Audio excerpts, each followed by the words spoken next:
Hi, everyone. Thank you for joining us. We'll get started in just a couple of minutes.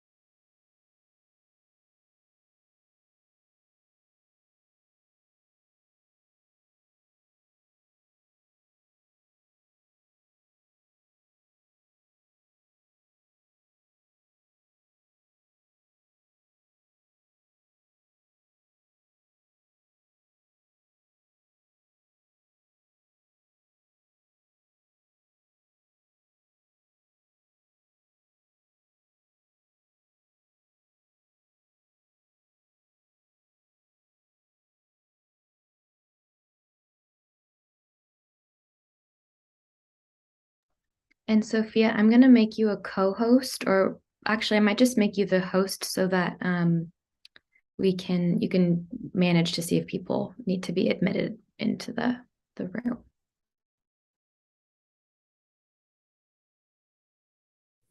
Are you guys going to record the presentation?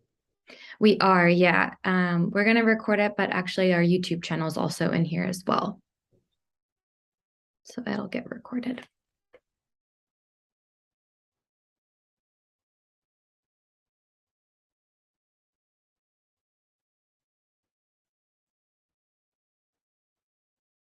So Sophia, I'll make you the host, and then you can manage the recording and the waiting room, and then I can share my screen. Do that right now. Perfect.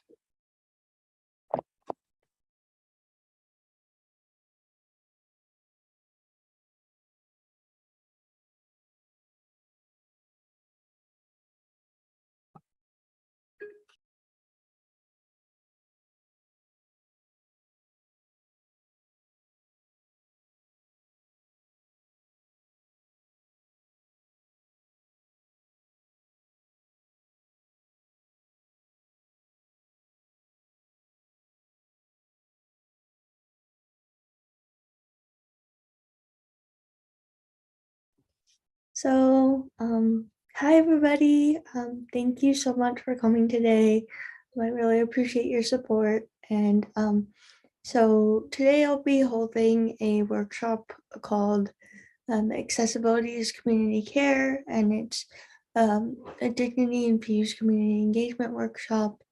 And I have been the community engagement intern and first accessibility advocate and consultant for the IVCSD Community Services District for almost a year now. And so this training will be shared with all of you as we build back stronger communities of organizations by integrating accessibility into everyday practice and work collectively to build the community we deserve together.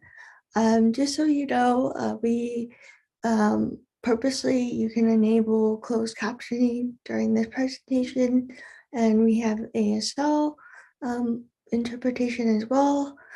Please know that all the materials that we provide for this presentation, particularly the slides, speaker notes that I'm referring to now, will be translated into other languages, and this meeting will be recorded. So that's a little bit about me, but Sydney, could you introduce yourself?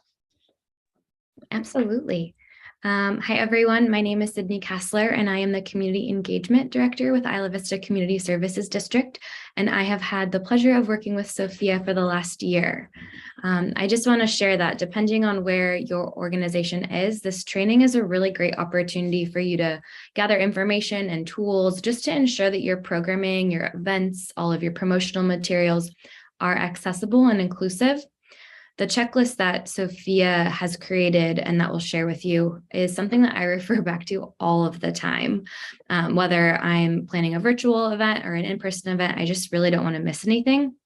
And I'm the first to admit that I don't always get it right, and I'm continuously learning. So with that, thank you all for being here, and I'm looking forward to this opportunity to share resources and learn from one another. So thank you.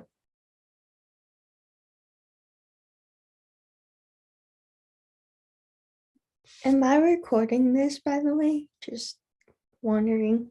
If you wouldn't mind recording, Sophia, just to have I see. double insurance. And And just record and be record on my computer, is that right? Or yeah, that would be great. okay. Recording in progress.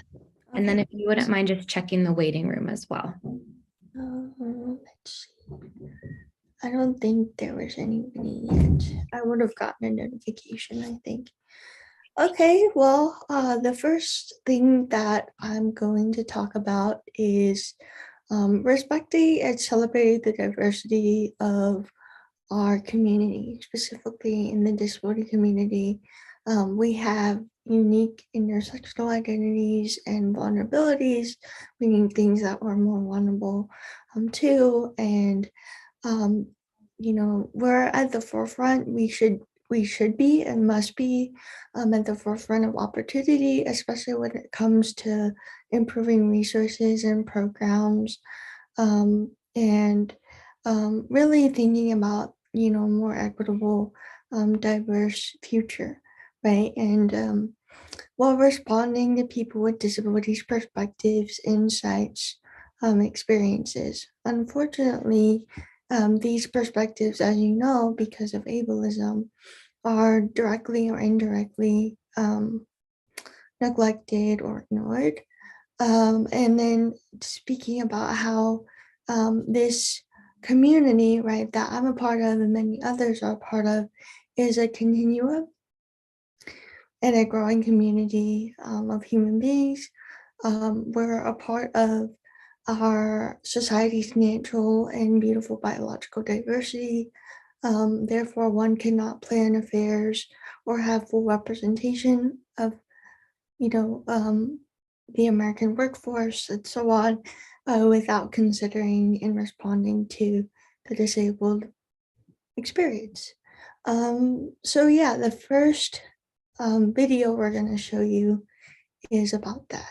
And this is from the Paralympic Games in 2020 and 2021, particularly with the We the 15 campaign, as it tried to reframe some of the long-lasting ideas about the disability community.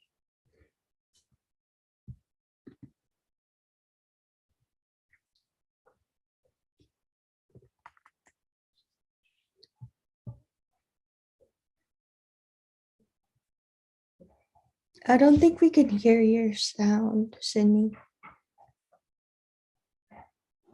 You can't hear the sound? Did you connect to audio? Let me stop screen sharing for a sec.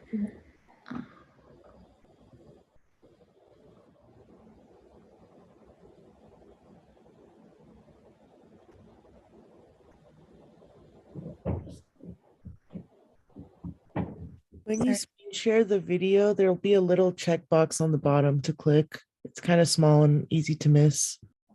Thank you. I told you, but yeah, it's okay. Okay, Don't worry, we'll be giving the slides to you all. You can do it with captioning later. is it under my Zoom settings or on the YouTube video? I think it's on your Zoom settings. Okay. Maybe connect to audio. No, it should be when you click share screen and you're choosing the screen you're choosing. On the way bottom, there's a little checkbox that also says share Got it. slide. Thank you. That's exactly what I missed. Thank you. Yeah. That's a helpful tip for. Okay, let me try it again. I'll start it from the beginning.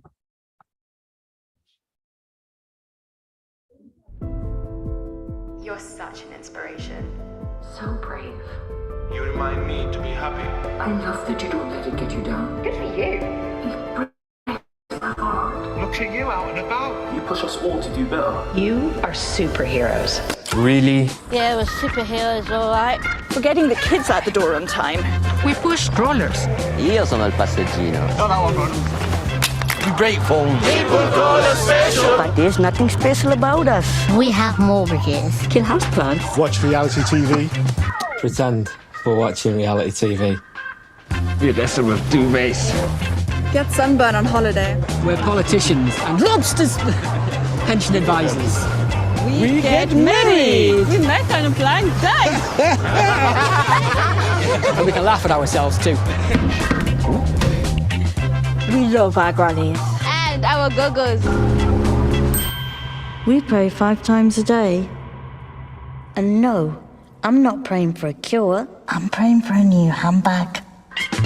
We swipe right. We go on first dates. And get lucky too. So are the pedestals are nice? And the pity tolerated. We're not special. That's not what it's like. Non è la nostra realtà. And only when you see us. Wonderfully ordinary. Wonderfully human. Only then Can we all break down these barriers That keep us apart.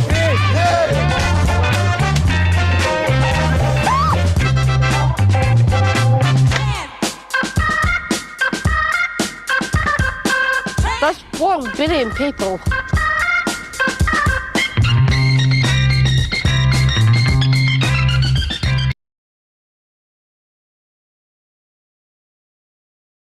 So sorry about the not putting the captions on, y'all. I shouldn't have also told you that, Janine, but if you could just for future videos, if you can make sure that the captions are on, that'd be good. But yeah, I just put the link to the video in the chat. And there's closed captioning on that video. It's a really good video. But again, just reiterating what was said there. So when we say nothing about us without us, we need to be at the forefront of opportunity. And it's not just putting people with disabilities or disabled people into an activity or disability only roles, specifically in the workplace, but it's also about giving space and always leaving space to allow disabled people to meaningfully contribute to the conversation, and knowing that having these proactive, right, and inclusive changes are part of a process, right? In short, this means actively seeking our perspectives. When we say disability demands justice, or right, equity, we mean this all the issues and all these opportunities, specifically how we are living in our communities. This affects about 15% of the community to a more a more intense extent, meaning every issue and socio-political phenomena of our time disproportionately impacts 15% of the population to a more intense extent. And so we simply need accommodations to navigate the world. That wasn't, by the way, built for us to really navigate the world around us on the everyday basis. So yeah, that just kind of gives you an overview of the tone of this presentation. Moving on. Next slide. Your son. Sorry, 1 second. I'm trying to. No, press it twice. Yeah. You're good. There we go. Go. So the next slide, let me just hold on a second, is about Happy National Disability Employment Awareness Month, or Employee Advocate and Appreciation Month. So as we transition back to normative structures of interaction and work, but what I mean by that is in person, it is critical to evaluate and maintain the ways that technology such as Zoom, as we are now, have provided many people not just people with disabilities, accessible alternatives that weren't available or thought possible before the pandemic.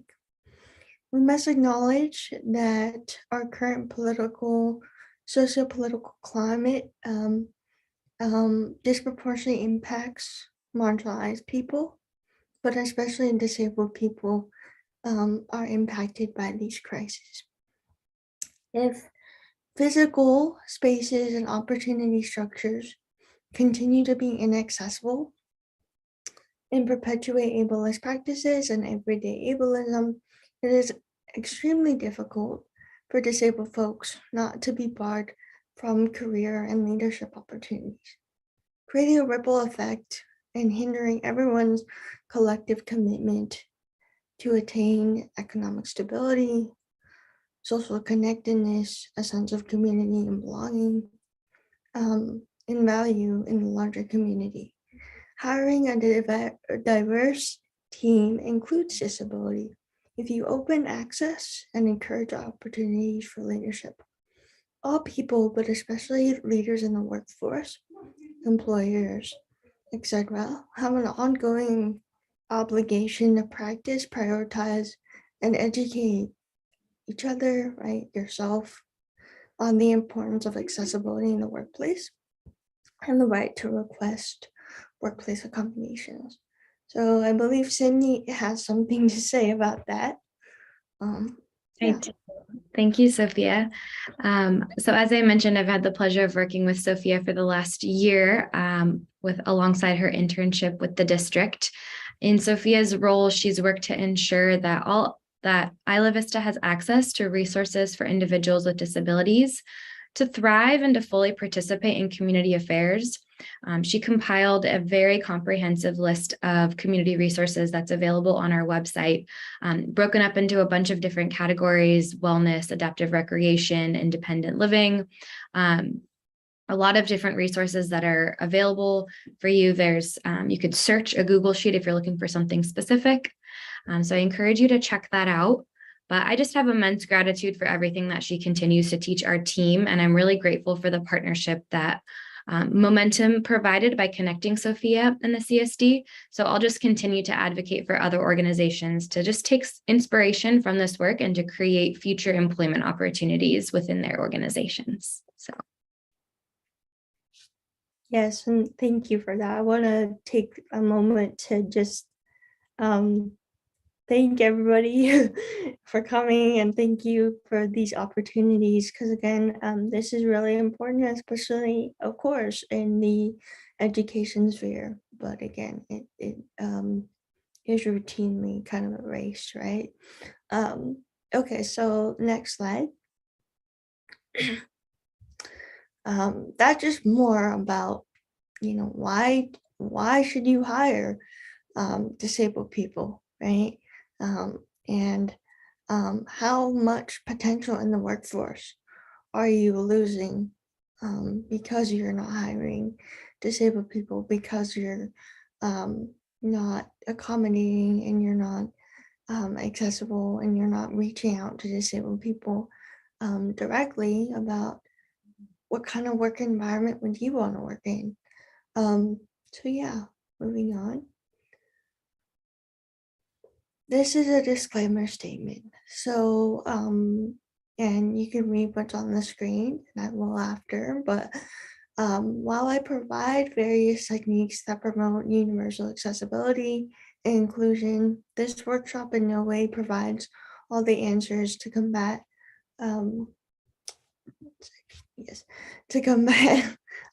the answers, right, to combat ableism. It's not a formal how-to guide to better support all community members living with disabilities.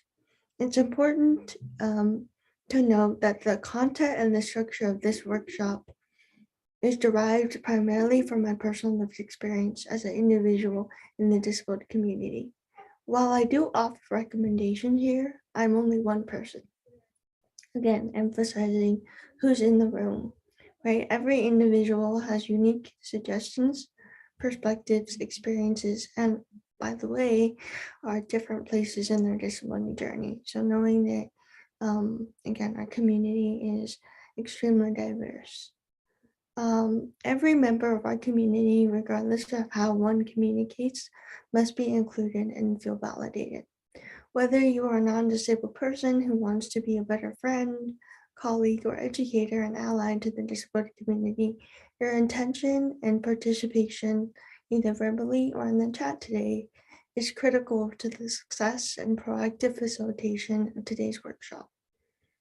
Again, we're creating a vision for inclusion and accessibility now and for generations to come.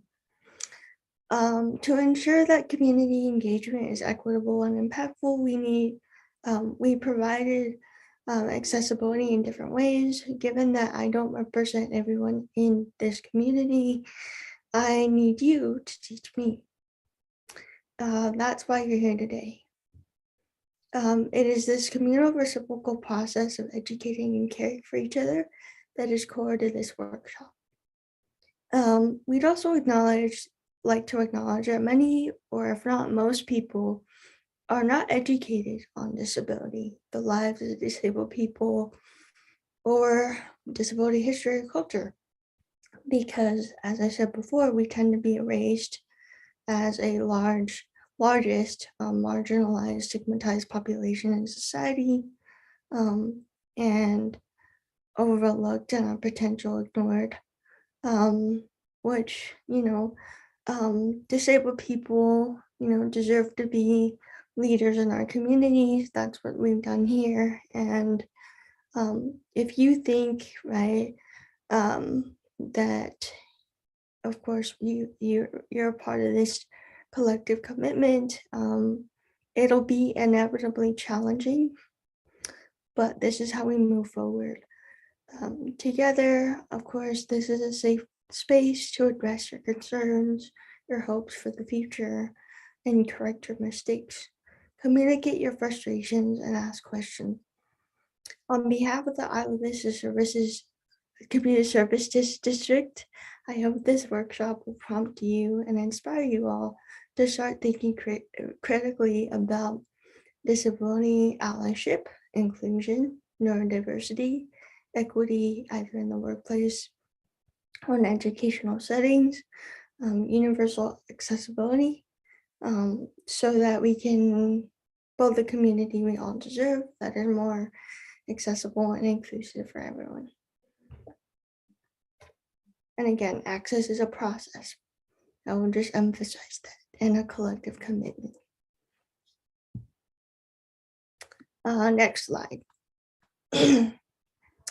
So just to kind of give some context, like if this is the first time, you're entering a disability specific space and you're not, familiar with some disability terms, I'm going to go over a few of these.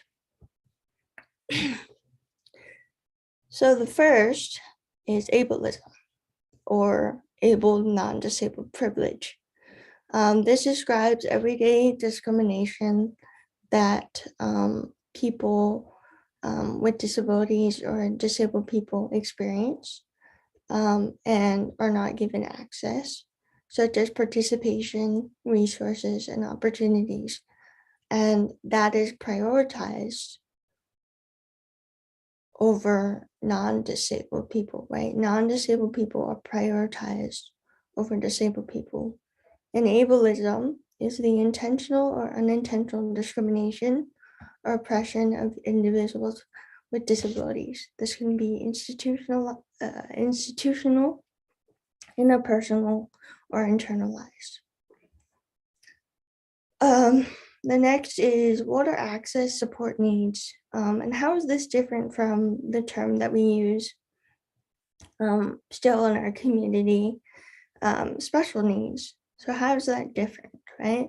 An access need is something a person needs to communicate, learn, and take part in an activity. Many people have access needs. Everybody does, right? Examples include sensory warnings, job coaching, big print text, lip reading support, meaning can you read my lips, right? Things like that, right? Buttons on doors. Disabled people with special needs and reasonable accommodations, again, are defined by an able-bodied majority, right? So thinking about how access needs are actually just diverse, and they're a diverse set of human needs that maybe everyone could benefit from, right? So that's that one. Next is disability pronouns, or person and identity first language. So person first identity language is the use of disabled person or disabled student, and person first language, which is person with a disability. And if you're unsure of whether, people use identity first or person first, you always want to be respectful and ask people themselves. And what I mean by that is, person with a disability, we're putting the person first. And it's actually, in the self-advocacy movement, it's seen as a journey to acceptance. So I'm a person with this disability, right? And of course, you're taking the person and emphasizing that, right? Like, I'm a person, right? And it's very powerful, right, to some people, right? And then, right, in certain situations, you're emphasizing the humanity of people with disabilities. But for people like myself who use identity first language, I use this language because I want to emphasize that this part of my identity is a significant part of my identity that shapes my everyday, interactions, either with people or with people I haven't even met, right? So it's to emphasize that, and also the systemic kind of oppression and inequity that one faces, because one can be proud of their disability identity, but also be aware of the ableism, right, that affects them on an everyday basis. So there's in our community, in the neurodivergent movement, there's also this perspective as well, right? I'll just go over a few more here. So, and again, this script will be given to you all, but I'm just going through some of them. Neurodiversity, it refers to the diversity of human minds, the brain, and the variation in neurocognitive functioning within our species. Universal accessibility in learning and education is an educational philosophy and practice that anticipates the range of learners and supports that design and deliver of curriculum must have a multimodal structure that creates accessible and inclusive learning environments and strategies for all students without the need for individualized accommodations. Right? So what can we do to make sure that everything that we do and everything that we implement is not just universal for some people, but for everybody, right? Or accessible. Sorry. And then I'll just go over, since I know we're low on time, the social model of disability, because this one is like really important to me, and then equity versus inclusion. So the social model of disability recognizes that disability is socially constructed. People with different access needs have these needs weaponized or even withheld by certain people, right? And knowing, right, that it is not necessarily the individual at fault for their, right, their difficulties and their challenges, right, on the everyday, but it is actually the systemic barriers, derogatory attitudes, and social exclusion, intentional or inadvertent, which make it impossible for individuals with disabilities or, other people in our community to really participate fully and function, and knowing that, right, this model contrasts with the medical model of disability, which says this person has a diagnosis. What is wrong with them? What do we have to fix, right? Or what do we have to mitigate?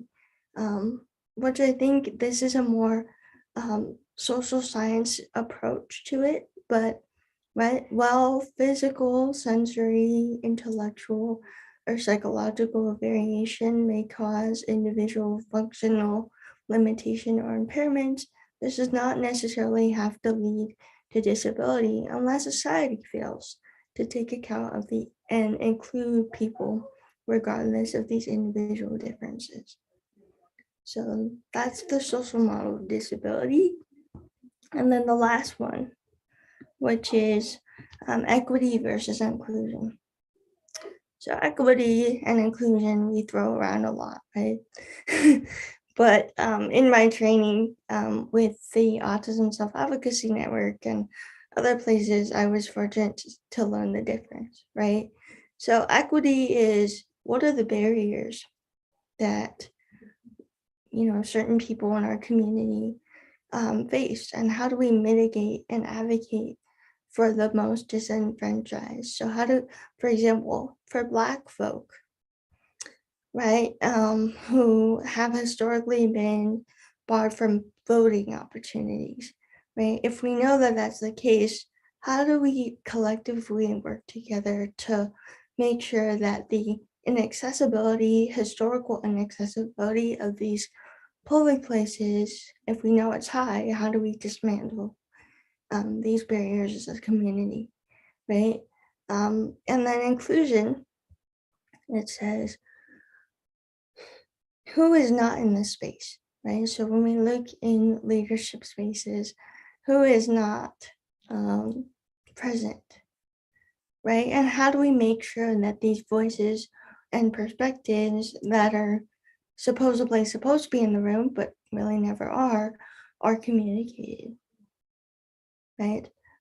So yeah, that's just a few key terms, but again, I will be giving all these materials to you, so you can take the time on your own if you want to teach your students or teach your colleagues about them. All right, so I already mentioned this a little bit, but I'll just say it again. So when people say special needs or special education, it might seem like an individual's needs are special, extra, or out of the ordinary.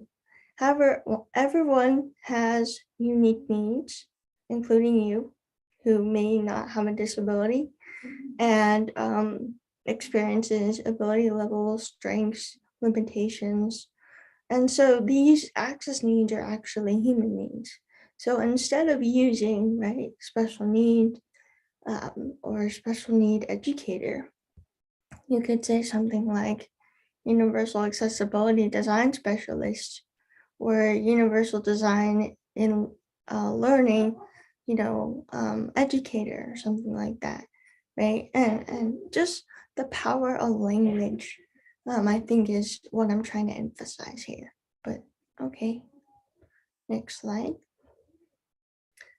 So now we're going to move into the bulk of the presentation, right, about why you're here today, which is designing promotional materials is first, right? Two things that I want to emphasize here is that you want to make sure that you specifically assign 1 or 2 people, preferably 2 to 3 actually, people in your organization to oversee progress, and always check the accessibility of your content. So social media and flyers and stuff like that. You want to make sure that you use accessible tools available to you. So these include font size, such as open sans or open dyslexic, color contrast. The size, by the way, it should be at least 14 point font, color contrast, and other stuff like that. And then always indicate the time frame and break down agenda for activities, right? Because I'll talk about it later. We'll just get through. I think you've yeah, there we go. Sorry. No, you're fine. So always, again, assign maybe 2 to 3 accessibility coordinators when you do your outreach for your materials. For the RSVP forms and stuff like that, you want to make sure that you include things like, we're providing this accommodation, right? We're providing closed captioning, we're providing ASL interpretation. But if you have any additional requests for accommodations or to fill out this application, please say so, okay? And always provide the opportunity to do so. And then you want to prepare the participant materials before and after the event. And one of the things that my roommate was really emphasizing is you want to make sure that your deadlines for your accommodation request are submitted to one direct contact. And then also they're given like a 7-day window at most, right? Or at least, excuse me. Because I think a lot of people, including myself, we think about capacity and what we're doing, right? And if we have that context, that's really helpful, right? And then, yeah, so think about screen readers and how, what document type you're converting your materials in. But Cindy can talk about that in the next slide. Absolutely.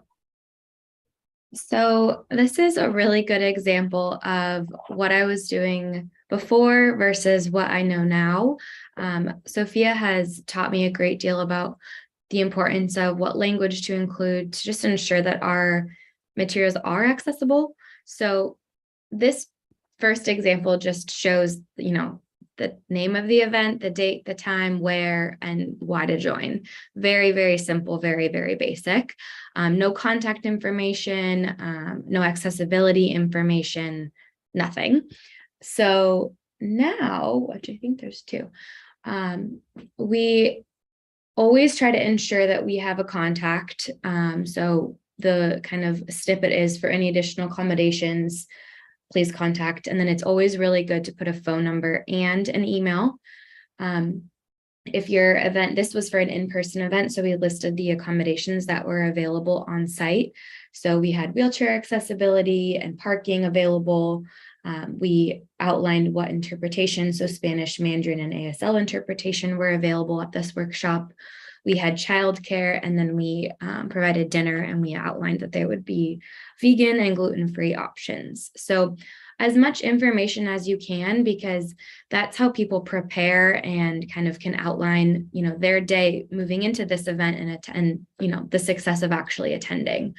I also just wanted to note that one simple thing that we did, but is something, important to highlight, is for these raffle prizes that we gave out, rather than, so everyone got a raffle ticket when they attended the event, rather than doing one big raffle where we would pull the winning, say for the bike, and then that person got the bike. Rather, we put out jars with the prizes in front so that people could take their own ticket, their own raffle, and decide which one they wanted to put in for. So that way, that person, if they don't, have access to a bike, then they can, try to get the hydro flask or the backpack, and just ensuring that all of your, even like prizes, are accessible for everyone. So there's a lot of different things and areas to consider, but as I mentioned in the beginning, always learning, always growing, and always learning from Sophia. So that's just, I don't know if you have anything else you want to add on this, Sophia.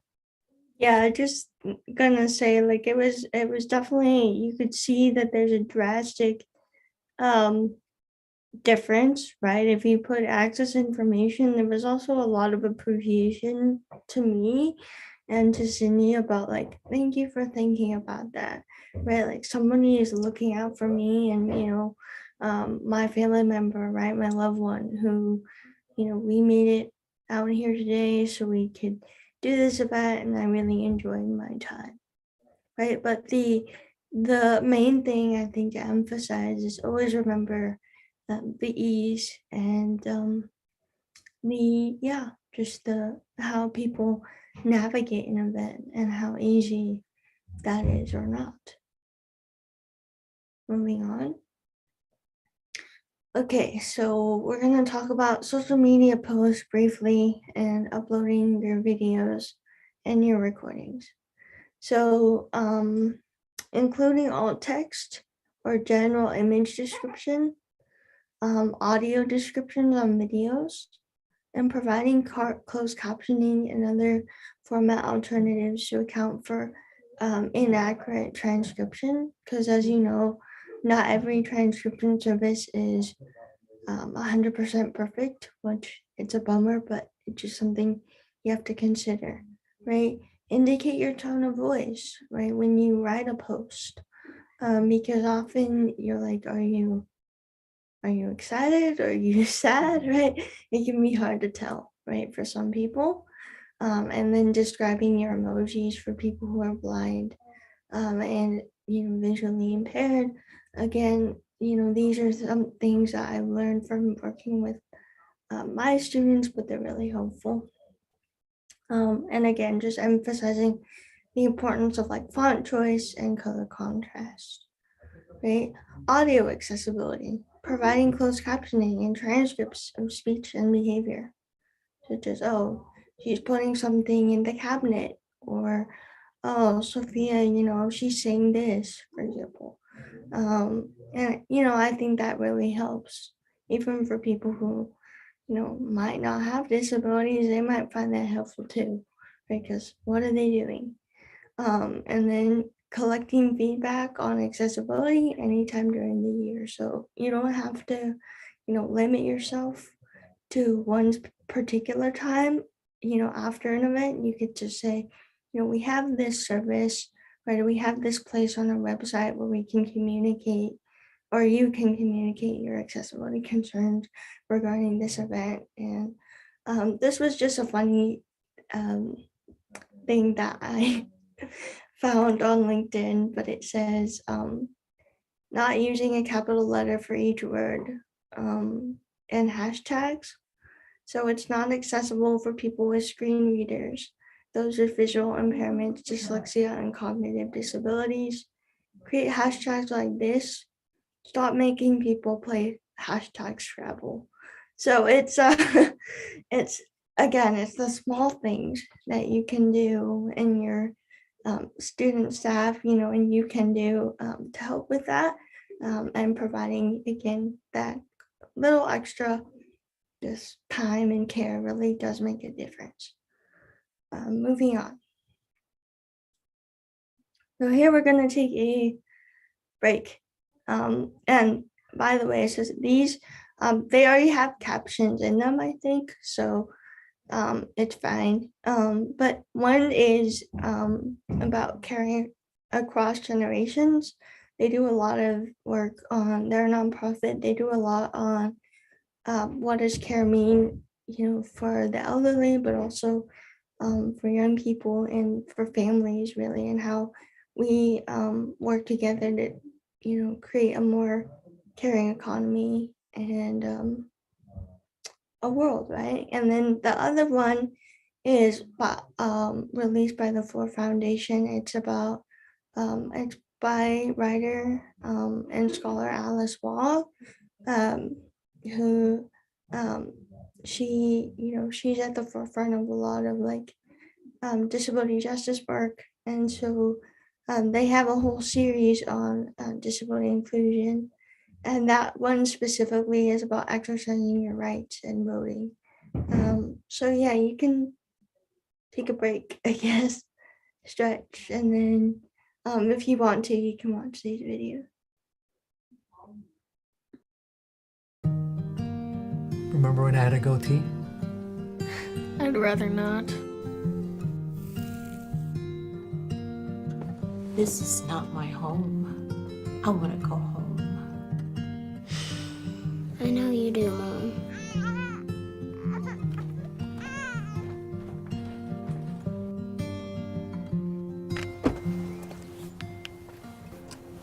No luck getting someone to help you out with all this? It's not that easy, man. It's his 6-month checkup this Friday. Can you please come help out with Mom for a little bit? You know I can't afford to take time off work. Today, there are 53 million unpaid caregivers in the U.S. Weren't you gonna go out tonight? No, that's okay. By the time we're adults, that number is expected to double. There she is. That's why now is the time to change the way we think about care. To realize no one should have to do it alone. That we need support for our families and from our communities. Because although we're not caregivers yet, change today is what we need for tomorrow. Join Caring Across Generations as we build a better future of care.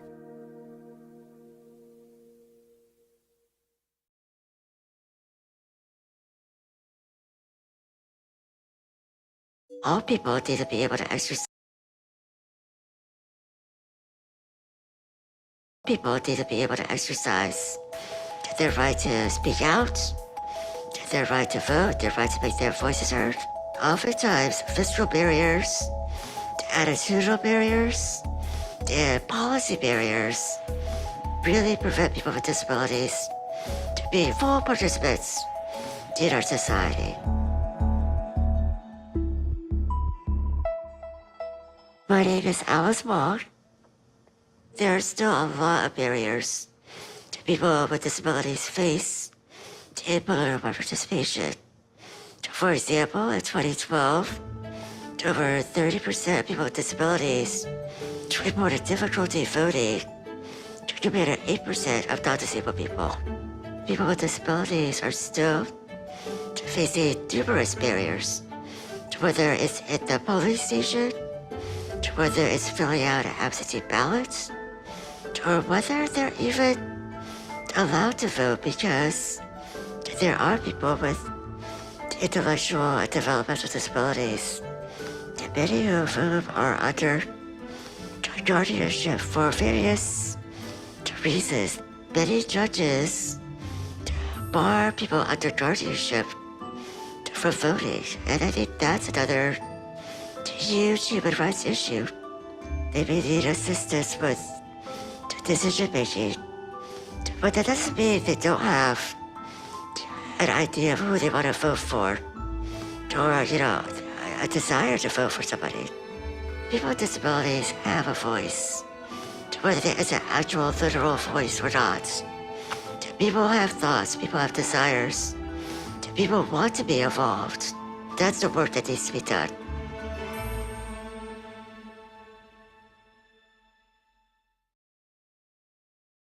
All people need.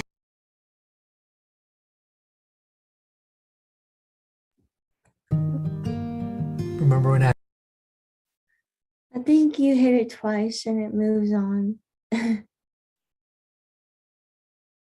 Sydney.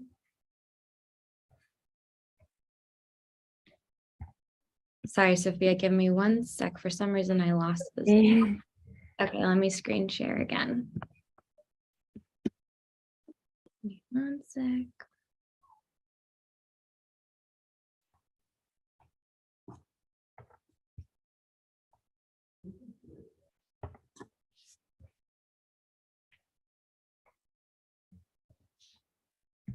So before we move on to my contributions or my sole contribution to this presentation, I wanted to emphasize how the culture of care and really the culture of disability justice and a more equitable workforce. No one can do that alone, right?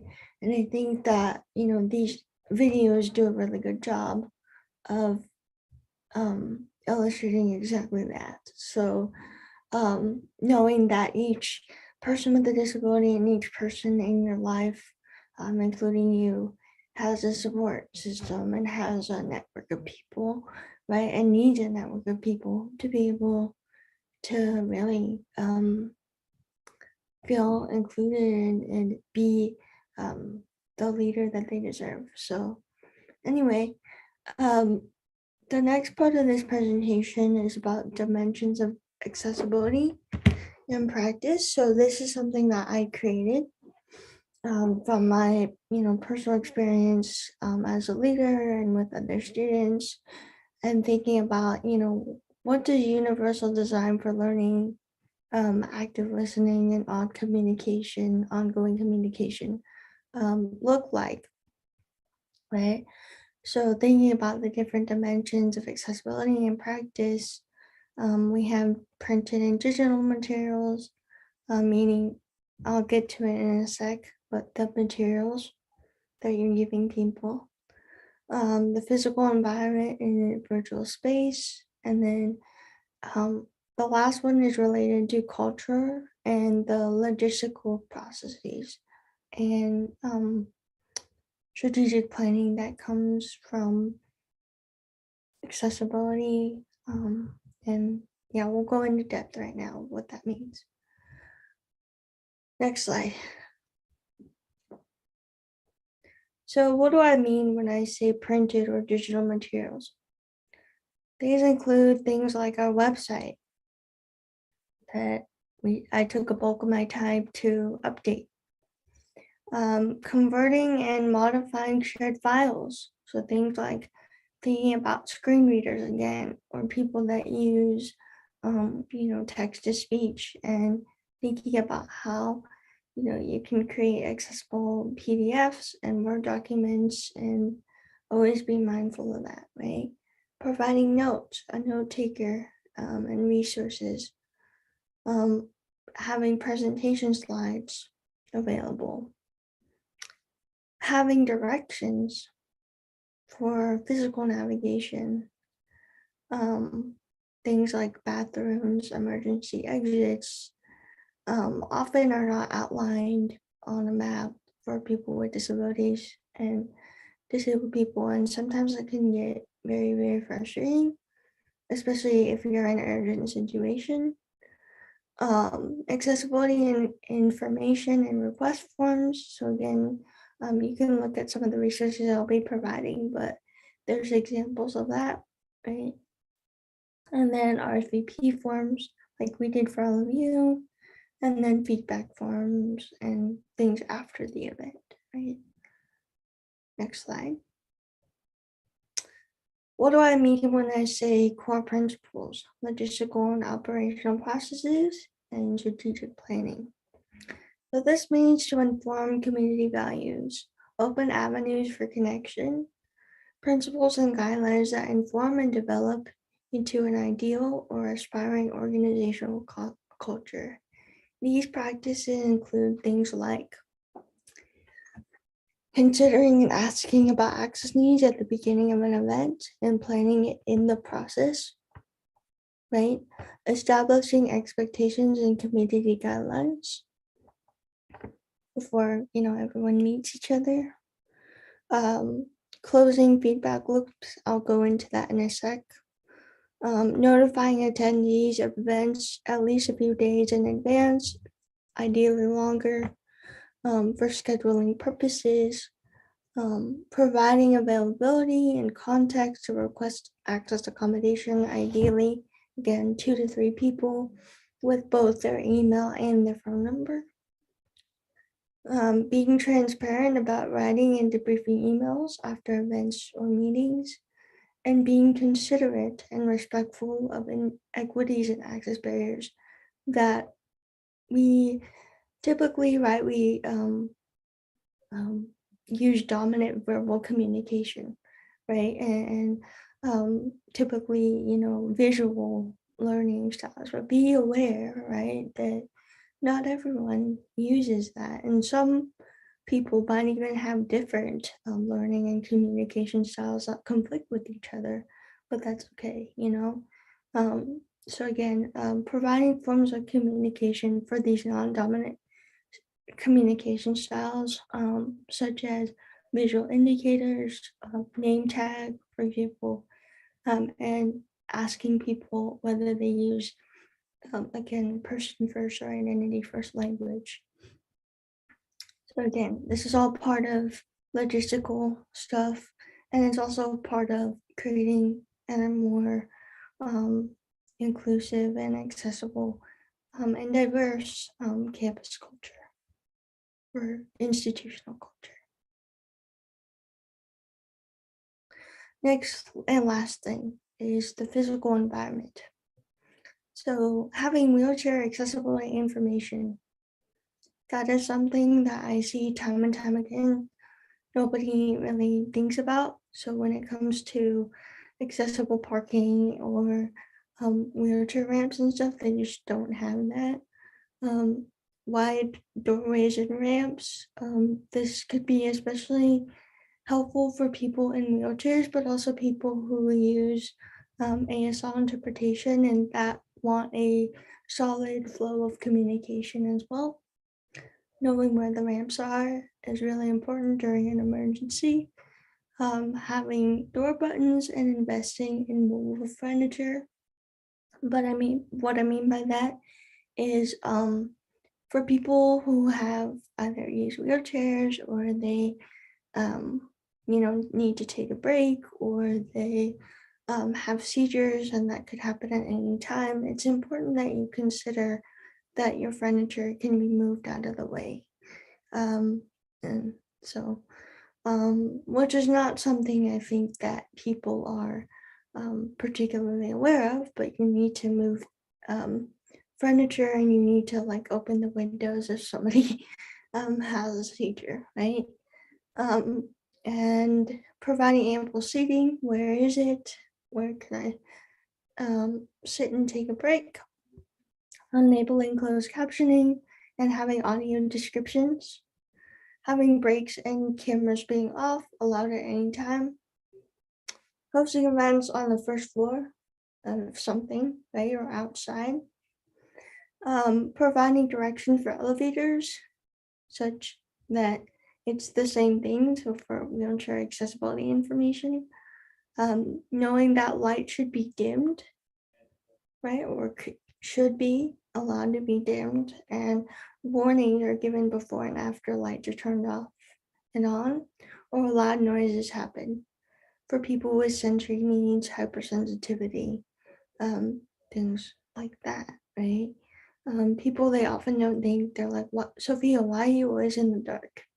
And I'm like, well, if it's too bright, I get like my head hurts, right? Or I can't focus, right?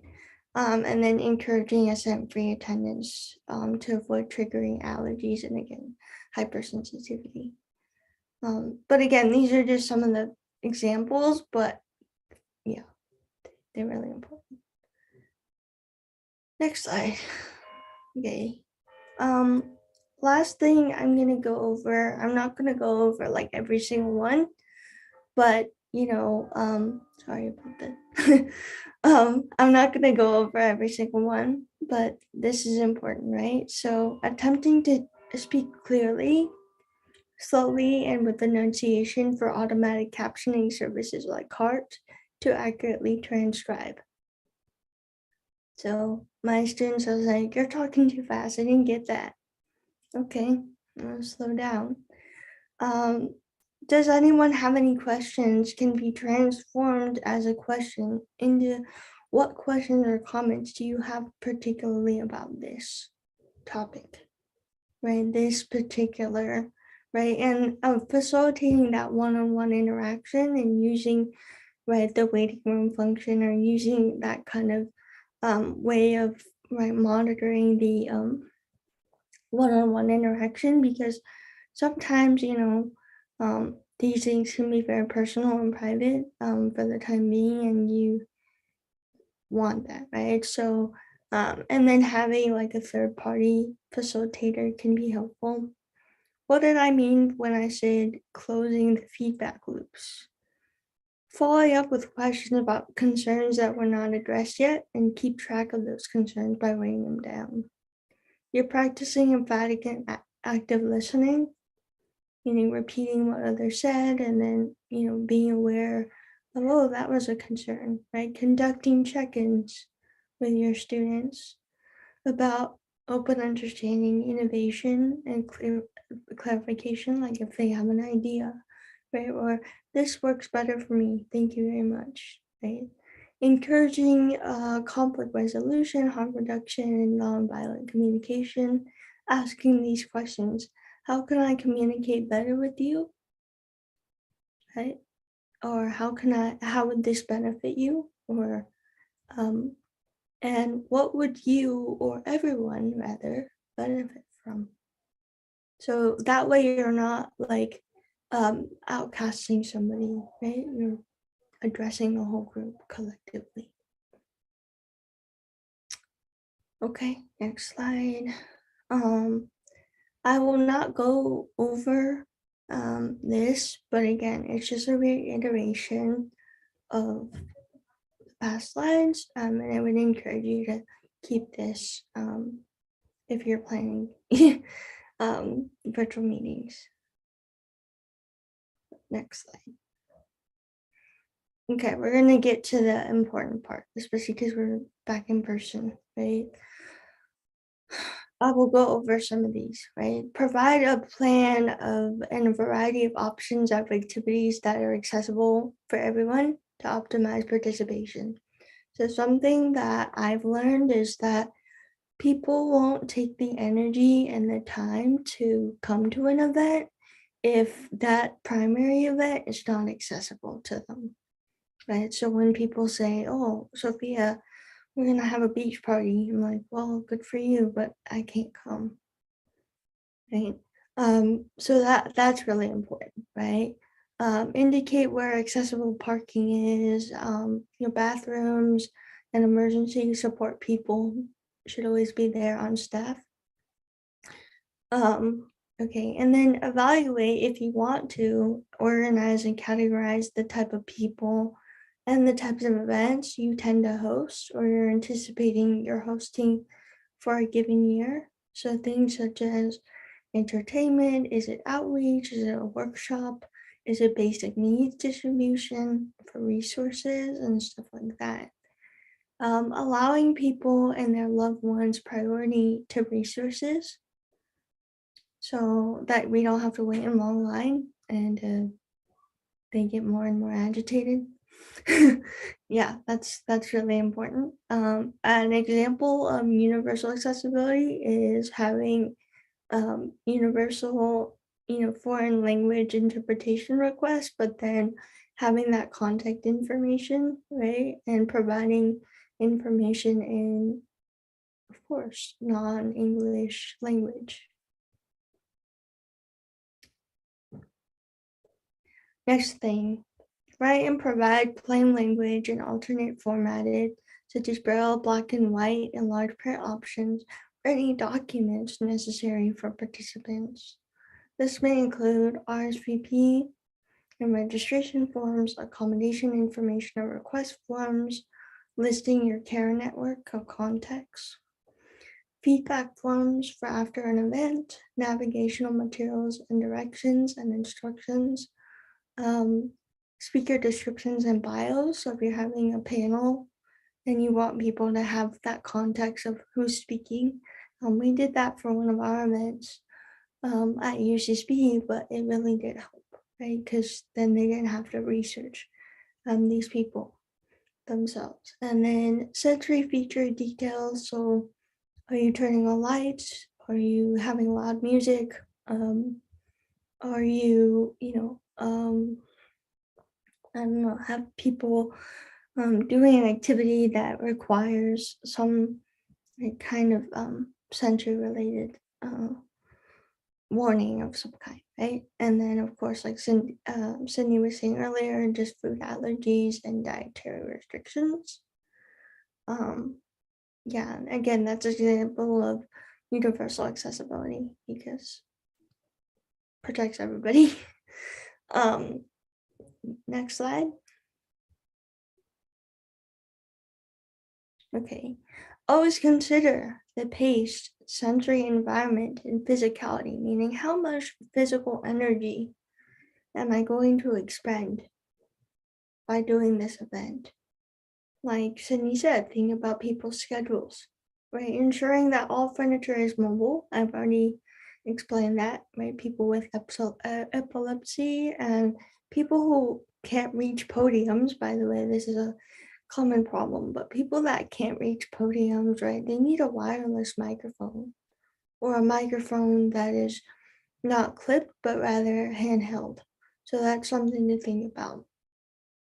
Make sure your accessibility coordinators help disabled residents participate through this event, such as if an individual is blind and needs voice audio descriptions for event videos, and helps participants receive all information given at the event in person and or online. So time and time again, I see that some of the students that I work with, they're like, well, I went, but it was too hard to gather those materials. So I actually didn't get involved in anything in the traditional sense because no one could help me with that. So again, just making sure that you're aware of that. Right. And then letting people know on promotional materials, again, if there's loud music, bright lights, and other sensory related features. Because, for example, at the MCC open house, I love you all, shout out to you. But again, a warning about loud music playing would be helpful. So for people, just so they can prepare themselves, right, to go into that space. Moving on. Okay, so this is for all events, right? Or that have, intellectual and developmental disabilities that it's hard for them to communicate, not give their thoughts, but just communicate, right, to people in a, kind of a quick manner. It's important that you're aware that shouldn't bar them from, right, opportunities and that they should participate and be engaged, right? So again, knowing that every person comes with the people that cares for them or that helps them, right? Maintain open pathways for communication before and after an event. Keep in mind, right, the amount of stamina and energy and labor, physical and mental, an individual will be expected to use. And be present. And then I've already mentioned emergency accessible parking permits, but oftentimes I see that my students that I work with, they struggle to attend an event because they can't find accessible parking and they have to pay money permits to get parking, which hinders one's likelihood that they're going to come. So yeah, moving on. I will probably just go through this.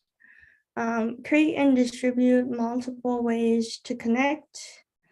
Have restrooms and exits available in abundance and or close proximity.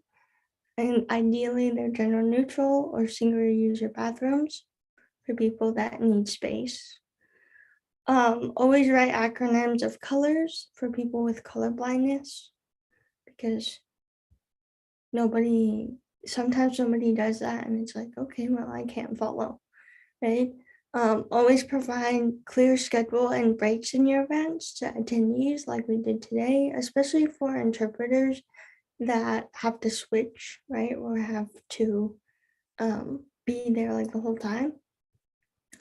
As Sydney mentioned earlier, having raffle and giveaway incentive or prizes that are universally accessible and easy for participants to retrieve afterward. So some examples: backpacks, gift cards, self-care items, mugs, and stuff that everybody can use, right? Make sure that train is accessible, right? They know at least where it's going to be in the exact location. And then always in discussion spaces, if you're not disabled yourself, that you're facilitating it, but you're not taking too much space, right? Yes. Moving on. So, recap, things to remember. What accommodations have you already considered? Right? Sorry, my video was off. Things to remember. What accommodations have you already considered? Right? What have you taken the time to provide already? Who can people contact? 2 to 3 people, preferably one main point person, to submit requests for additional accommodations while also providing their care network contacts. Making sure to assign or hire accessibility coordinators for each event to optimize accessibility infrastructure, especially if it's consistent, right? It happens every year. Some real world examples of accommodation requests are for support arranging or requesting additional accommodations, please contact, always include phone number and email, right? For employment, right, from the Disability Rights California. If you require an accommodations due to disability to complete this application, or you're experiencing an issue submitting your application and accompanying materials, please email blank, right? And having oral or text options so that a person can conduct an interview or can submit an application. Sometimes the biggest barriers is just getting through an interview, which I don't think a lot of people think about, but like going through an interview, right? Or filling out an application for colleges, for example. It's just something that I think I've learned that a lot of my students struggle with when they're applying for my commission or for the commission that I'm on. So I typically provide a statement like this and then provide like an oral interview option or something like that, right? So again, right, ask yourself, would I myself invest my energy and stamina doing this activity? Is this series of activities enjoyable and comfortable for everyone? Remember, legal compliance and building inclusive institutions or spaces does not equal on the ground experiences or true day-to-day reality of ableism and interactions. So knowing that also legal compliance does not equal happiness, right? And one's capacity to actually enjoy and engage in an activity, right? So yeah, moving on. Okay. Always remember to listen and appreciate the impact, the time, and mental energy. Again, it takes a person and their insight and wisdom they give you from their lived experience. Always be respectful of the autonomy and privacy of an individual's physical mobility, psychological, cognitive, and sensory and communicative needs, while also including them in fostering community. Remember, accessibility is an ongoing process of community care and a collective commitment, not an afterthought. Legal compliance, again, does not equal happiness, nor does it equal joy and or ease of difficulty of one's on-the-ground experience of everyday ableism, right? Distributed materials and accessibility should be created and discussed collectively by and for disabled people who are the experts themselves and of their own right body, right? Come to people, right? If they themselves communicate and need help making decisions or mitigating access barriers, don't make people feel obligated to come to you, because self-advocacy can lead to burnout. And then, of course, following up with people, right, about inviting them again, or and inviting them beforehand. So you do that at least again a week before. Moving on.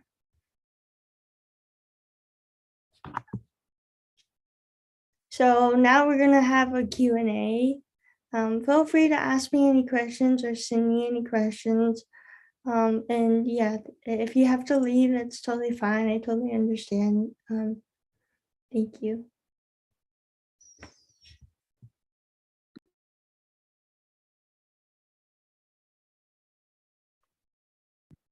We can always take questions later as well. Send out our contact information. Let me know. Yeah, let me know if you have any like immediate question. Yes, Sean. Hi there. Yeah, can you see and hear me all right? Yes.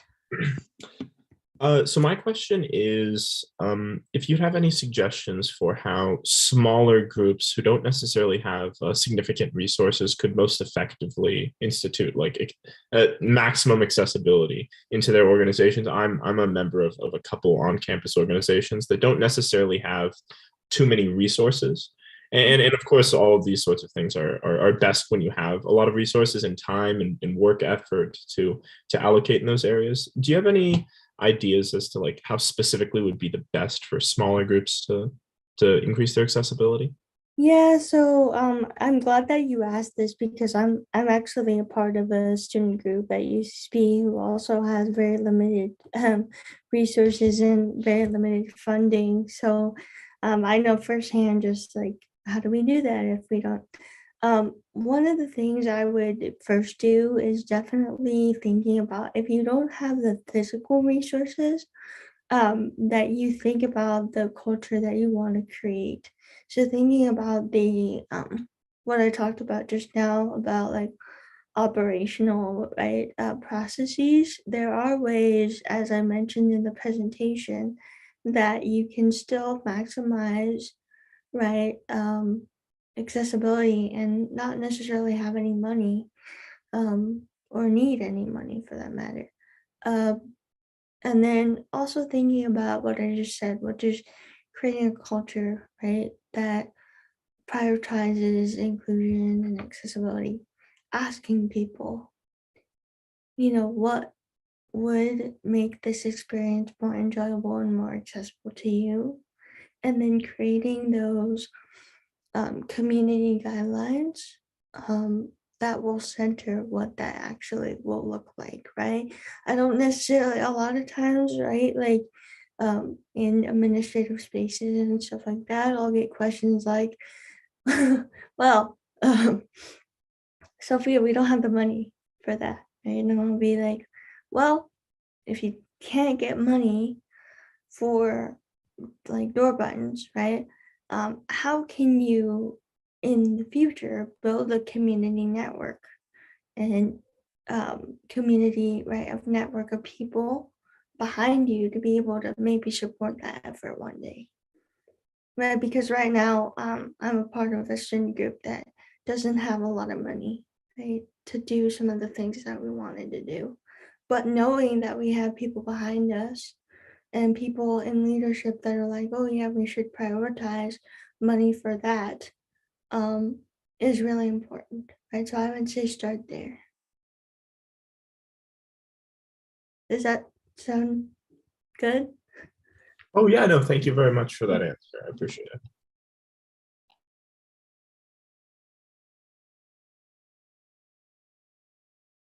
Anbo, do you have a question? Yeah, just a quick one. Are the slides going to be sent out? Yeah, the slides and the recording, and then a folder full of resources will also be sent out following this workshop.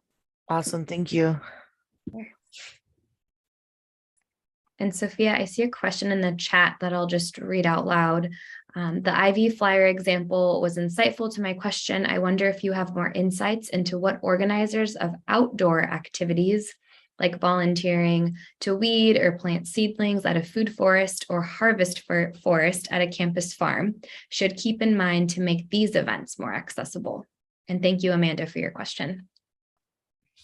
Yeah, so hi Amanda. I think that one of the resources I provide, or many of them, have a checklist that you can go through for in-person events. And there's a post that I think I saved on our Code's Instagram about the outdoor events. But just making sure that and this is from, again, all informed by my personal lived experience, but knowing that maybe outdoor events will be trickier, right? Because you have to know the terrain of where people are going to be and how long, right? But I think being aware that you can have alternative ways to help is really important. Like for me, I obviously it'd be fun to plant seeds, right? But that would take a lot of stamina, right? So knowing that there's maybe other things I can do, right? And spread the word about that, you could, that doesn't necessarily take a lot of physical effort for me to do and participate. So, yeah.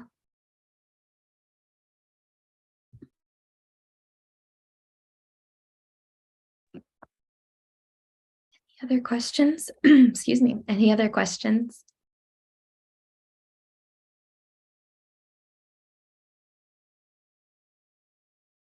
Right. Sophia, did you want me to share those last two videos? Yeah, and definitely, if anyone has, any questions for me and you're on campus, I was talking to associate students about possibly setting up office hours through AS about consulting different student groups about, accessibility and their event type and stuff like that. So I think it's maybe something that we are in the works of, because we already have authorized signers and stuff like that. So which is all about finances, right? If you combine finances and investment in accessibility too, then you would have, right, that the tools to be able to do that. So I can give you an update on that if that's something that you would benefit from. And I'm still at UCSB, so I'd be happy to help you.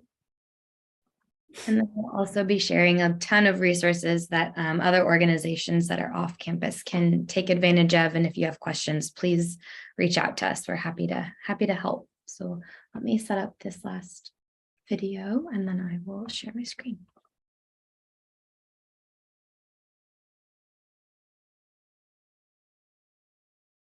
Well,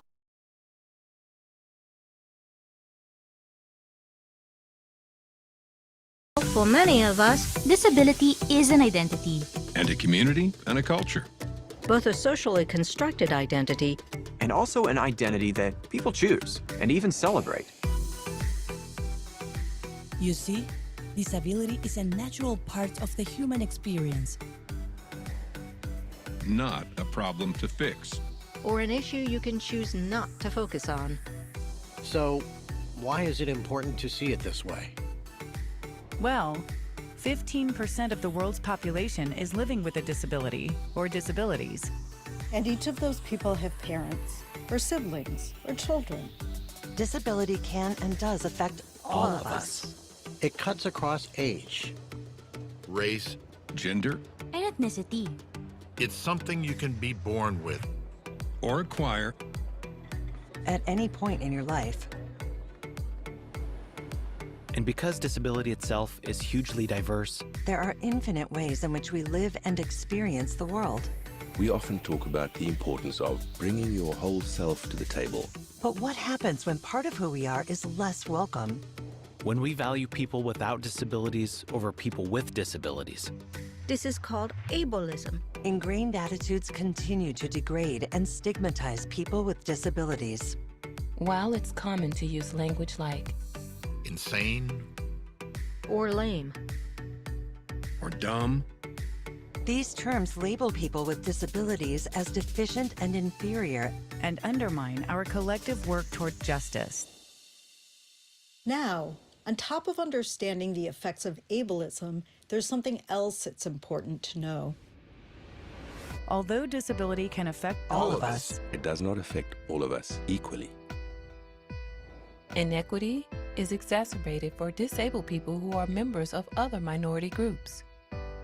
When you take racism, Add a slice of ableism, and then some patriarchy on top, well, then you are crushed by our systems. So, if you were a person of color, a woman, incarcerated, living in poverty, or in more than one of those groups, you are much more likely to have a disability. And people of color with disabilities are the most likely to live in poverty and be unemployed. But there is good news. Everything that's wrong with our society was a set of choices. And the beautiful thing is that Together, we can make different choices. So together, let's take another deep breath and imagine. what choices can we make to truly accelerate full inclusion? what choices can we make to collectively dismantle ableism? What choices can we make to fuel our march towards social justice? There is so much. You can open up the conversation, Ask questions, And listen and learn. to move past our collective fear toward action. You can Create a safe space for disability identity. including your own. You can ensure that people with disabilities are involved in decision-making and agenda setting. You can Center the priorities of disabled people in your advocacy. and commit both time and budget to making all your organization's activities accessible and inclusive. You will make mistakes. And it's okay. But don't let fear hold you back. Together, we can celebrate how our differences make us stronger. Unite us, in fact. Together, We can talk about what each of us contributes and honor our interdependence. in making our systems and structures, our communities, culture, and language accessible and free from discrimination. We won't have to imagine what a just world looks like any longer. Because together, We will have built it. There is no justice without disability.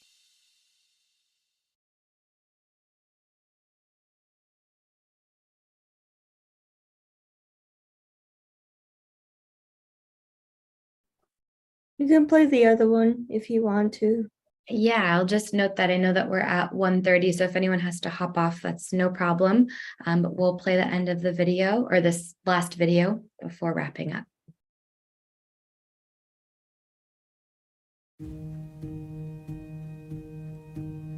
One in 5 people in this country is a person with a disability. It's interesting to walk down the street and count off every 5 people that you see. That's one of my people. That's one of my people. There's another one of my people. And to realize how broad the definition of disability is. There is not a civil rights issue today. There's not a community. There's not a demographic. There is not an issue impacting marginalized communities that does not have a disproportionate impact on the 57 million people with disabilities in this country. My name is Rebecca Coakley. I welcome you to join us to be truly inclusive and center the voices of marginalized people with disabilities. Here would be a couple of my suggestions about how to live your values. Hiring people with disabilities in roles that are not just disability specific. People are policy. It really matters who's at the table. And when you have a diversity of thought at the table, when you have a group of people that represent as wide a definition of the American experience as you can, it changes things. Ensuring that as you're doing events and activities that you're including statements around accessibility and who to contact for reasonable accommodations at your events. Making sure that you plan events at accessible locations. One of the things I continue to hear is that people are like, well, disabled people never come to our events. Well, if there's 4 steps and no elevator, we're not going to come. Or if you don't have a sign language interpreter, we're not going to come. including us in your imaging. You know, on your website, there's a lot of potential around communication strategies and branding that could have a significant role in increasing the inclusion of people with disabilities across the board. And it really is about moving beyond just the traditional images of people with physical disabilities. The real key is talking to folks and asking, what accommodations does your community use? How do we reflect that? This is not a call out, this is a call in. It definitely is about saying specifically, as we're doing social justice work, how is disability included?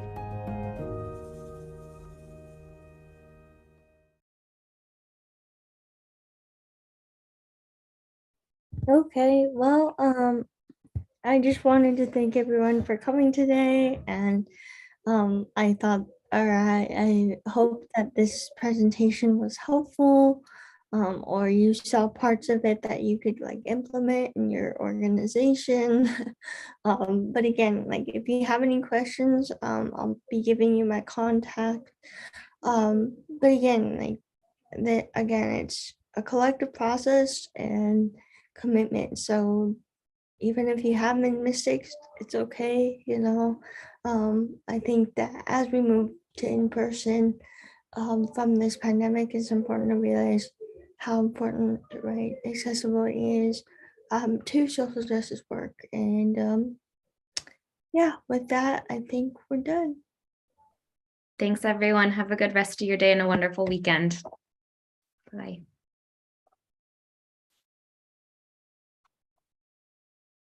And then Sophia, if you end the meeting, it'll end the YouTube as well. Recording stop.